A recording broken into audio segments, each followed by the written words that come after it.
네, 안녕하세요. 안녕하세요. 네. 5살 아이를 키우고 있는 엄마 이루리라고 합니다. 저는 인천 미추홀구에서 학원을 운영하고 있는 라고 합니다.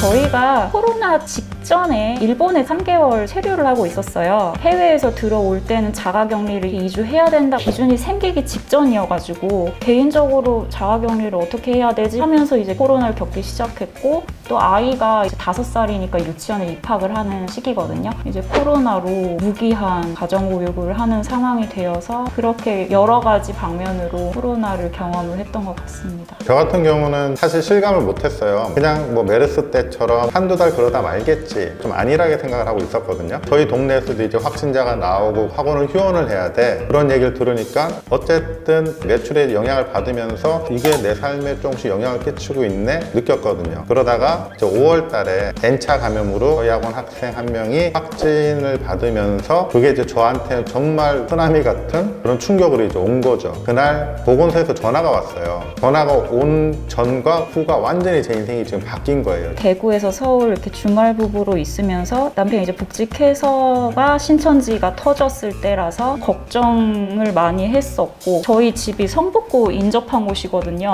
이제 새롭게 이제 유치원을 보내기로 했는데 딱 그 사랑제일교회 사건이 터져서 유치원을 못 가게 되었고, 사실 이제 5살 정도면 또래들을 만나면서 관계 형성을 해야 될 시기인데 세상에 모델이 저밖에 없으니까 각각 외출을 통해서 세상을 알아가야 될 텐데 아이를 생각할 때 안타까운 때가 많아요. 아까 말씀드렸던 것처럼 보건소에서 이제 전화를 받으면서 상황이 완전히 급변하게 된 거죠. 담당했던 선생님, 수업을 듣던 학생들이 검사를 받으셔야 됩니다 라고 말씀을 하시더라고요.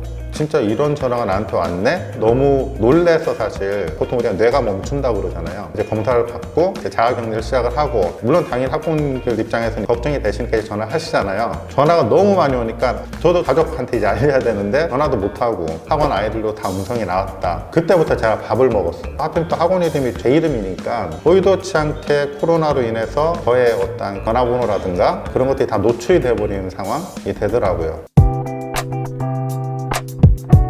일단은 투명하게 공개를 해야 된다는 입장이에요. 한 3월 달이었었는데 이제 회사에 확진자가 발생을 했는데 그 신천지 신도분이 잠깐 머물렀던 카페 옆에 테이블에 있던 분이 남편의 직장 동료였던 거예요. 아, 이렇게도 병이 걸릴 수 있구나. 뉴스에서 그렇게 막 대대적으로 이런 데는 가면 안 되고 이런 기준들이 나오지 않았지만 개인 방역 방침안에 카페는 가지 말자, 마스크 벗는 곳은 들어가지 말자라는 기준이 딱 섰거든요. 그러한 동선들을 정확하게 공개를 함이 옳다고 생각을 해요. 그 동선 공개는 당연히 이제 해야 된다고 생각을 해요, 저도. 처음과 달리 요즘은 이제 같은 장소에 있어서 밀접 접촉자가 다 확인이 되면은 상호까지는 공개하지 않는 걸로 제가 알고 있거든요. 그 정도가 좋지 않을까라는 생각을 하고 있어요. 처음엔 저도 당연히 동선을 다 알아야 사람들이 안 가니까 그랬는데, 어쨌든 밀접 접촉자가 확인이 되고 방역을 하면은 사실 괜찮은 거잖아요. 그래서 저는 너무 100% 다 오픈하는 것보다는 안전하다는 게 확보만 된다면 이제 명확한 상호 공개까지는 안 해도 되지 않을까라고 생각을 합니다. 제가 알기로는 지자체에 따라서 기준이 다 다른 걸로 알고 있는데, 재난 문자를 보면은 확진 환자가 나오면은 이제 동선이 나오잖아요. 그럼 저희 동네 같은 경우는 상호가 거의 안 나와요.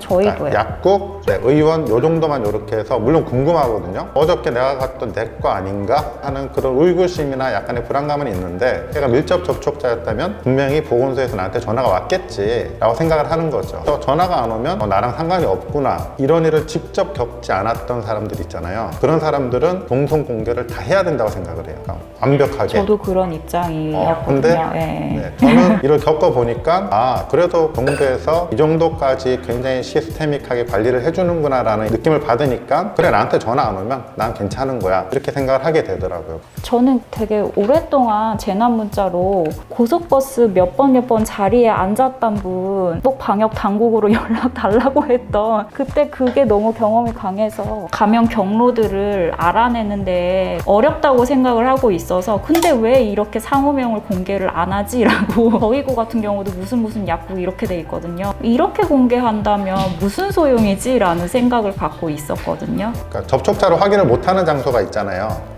예를 들어서 뭐 어디 홈플러스라든가 너무 광범위하다든가 아니면 현금을 많이 사용하는 데라든가 접촉자를 확인을 못하는 데는 당연히 상호를 오픈을 해야 되는 게 맞죠. 저희 학원 같은 경우도 처음에는 저희 학원 이름이 공개가 안 됐어요. 공개가 안 됐다가 이 건물에 왔다 갔다 하는 사람이 많다, 그래서 이걸 다 확인을 못한다라는 판단을 하시니까 이제 상호를 오픈을 해서 건물에 다녀간 사람은 다 검사를 받으셔야 됩니다, 이렇게 문자가 바뀌어서 오더라고요. 통제를 할 수 없다라고 생각이 되면은 상호 공개를 해서 불가피하게 이제 알리는 거고, 안정성만 확보가 되면은 상호 공개까지는 안 하는 게 낫지 않을까라는 생각을 해요.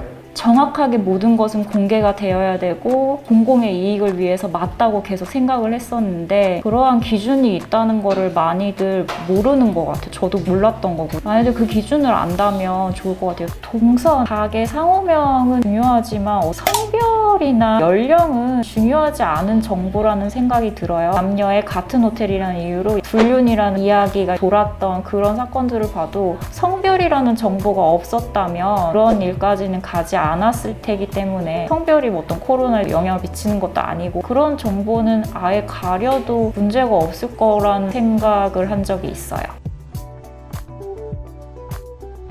딱 부정적이었죠. 개인 정보 공개하고 수집하고 활용한다는 거에 대해서 코로나로 생각이 좀 바뀌었어요. 감염 경로도 알아야 되고 어떤 원인들도 알아야 되고 흐름을 알아야 되기 때문에 활용을 국가에서 하는 것에 동의를 하고 있습니다. 저도 마찬가지로 공공의 안정을 위해서라면 어느 정도 합의된 정보 수집이라든가 그런 것들은 괜찮다고 생각을 하고, 대신에 이제 명확해야 된다고 생각을 해요. 이성까지 그런 것도 좀 명확하게 정부에서 밝히면서 하는 게 가장 좋지 않을까 하는 생각을 합니다. 저는 항상 1순위가 코로나고, 그리고 지금 감염 경로 불분명히 10% 안 되는 비율에서 계속 기사를 찾아볼 때마다 높아지더라고요. 그래서 방역 당국에서도 방법을 찾은 것이 QR코드나 장부를 작성하는 걸로 되었던 것 같거든요. 저는 너무나 이거를 찾기가 어렵기 때문에 하는 거라고 생각해서 그렇게 거부감은 없는 상황인 것 같아요. 저 같은 경우도 당연히 써야 된다고 생각을 하다가 얼마 전에 이제 기사를 봤더니 그 다른 사람을 적은 걸 보고 뭐 연락을 해서 뭐 만나자 뭐 그런 일이 있었대요. 그래서 요즘은 가면은 이름은 안 적고 전화번호랑 체온만 적더라고요.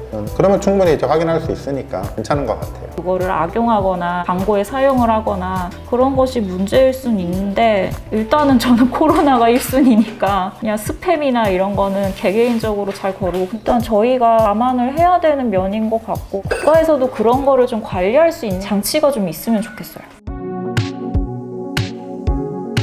저는 일단 뭐 공익이 중요하다는 생각에서 모든 상호명과 동선 흐름은 정확하게 최대한 빠른 시간으로 공개를 해야 된다는 입장이었었는데, 정말 직접적으로 이러한 일을 겪으신 원장님 이야기를 듣고, 이래서 모든 정보를 공개하지 않고 어떤 부분에서는 정확하게 공개하는지 이 이유를 조금 알게 되었고요. 방역 당국에 조금 더 믿음이 생기고 더 깊은 정보를 찾기 위해서 뭐 애쓰거나 그렇지 않게 될 것 같습니다. 그런 부분에서 제가 생각이 조금은 변화했습니다. 이제 학원을 하면서 사회활동을 하다 보니까 이제 가정 내부의 일들은 세심하게 생각을 못했는데, 지금 얘기 듣고 아 진짜 집에 있는 아이들이 되게 답답하고 키우는 어머니도 힘들고 그럴 수 있겠구나라는 생각을 지금 이제 하게 된 것 같아요. 코로나의 영향을 받는 걸 상징적으로 보여주는 게 지금 이 상황이지 않을까 싶어요. 저는 이렇게 언택트로 화면을 보고 말하는 것 자체가 코로나의 영향 때문에 이제 그런 거고, 바라는 게 있다면은 사람들이 정말 마스크를 벗고 생활할 수 있는 옛날로 돌아갔으면 좋겠다라고 정말 간절히 정말